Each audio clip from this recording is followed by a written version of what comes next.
Hello everyone, welcome to the quick MCQ series. मेरा नाम सौरभ है और आप सबके सामने अकाउंटिंग स्टैंडर्ड के ऊपर एक क्वेश्चन लेके आया हूँ। तो आप सबको बताना है which of the following accounting standard and it's description title name mention in the is incorrect. तो कौन सा वाला अकाउंटिंग स्टैंडर्ड यहाँ पे इनकरेक्ट है, मतलब जो नाम दिया गया है वो इनकरेक्ट अकाउंटिंग स्टैंडर्ड के हिसाब से दिया गया है। सो अकाउंटिंग स्टैंडर्ड 28 जो है वो यहाँ पे दिया गया है impairment of asset. Accounting standard 12 is accounting for amalgamation.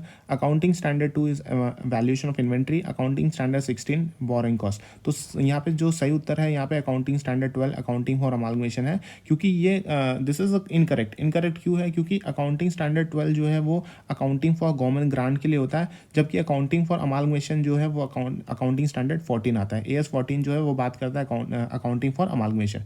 तो यहाँ पे हम देख लेते हैं कि अकाउंटिंग स्टैंडर्ड कौन से हैं, उसके नंबर और नेम याद कर लेते हैं। ठीक है, अकाउंटिंग स्टैंडर्ड 1 बात करता है डिस्क्लोजर ऑफ अकाउंटिंग पॉलिसीज के बारे में।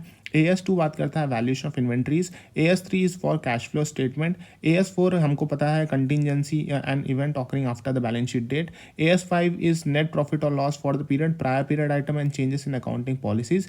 एएस 6 क्या है? एएस 6 है भाई डिप्रीशिएशन अकाउंटिंग के बारे में। And then AS 7 is construction contract. AS 9 is revenue recognition. AS 10 is property plant and equipment. AS 11 क्या है? एएस 11 है effect of change in foreign exchange rate. AS11 is effect of change in foreign exchange rate.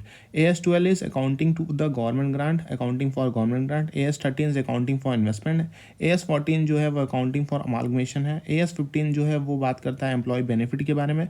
AS16 जो है वो बात करता है borrowing cost के बारे में. फिर segment reporting आता है, वो AS17 बताता है. Related party disclosure AS18 के बारे में बात करता है. फिर यहाँ पे AS19 जो है वो leases के बारे में बात करता है. AS20 is for earning per share. AS21 is for consolidated financial statement. AS22 is for accounting for taxes on income. And then AS23 is accounting for investment in associate consolidated financial statement. AS24 जो है वो discontinuing operation के बारे में बात करता है. Interim financial reporting का स्टैंडर्ड है AS25. Intangible asset is for AS26. AS27 जो है वो financial reporting of interest in joint ventures. AS28 जो है वो इम्पेयरमेंट ऑफ एसेट के बारे में बात करता है. एंड AS29 जो है वो बात करता है provision contingent liabilities and contingent asset. So these are the AS AS वो आप सबको याद रखने पड़ेंगे. Thank you so much.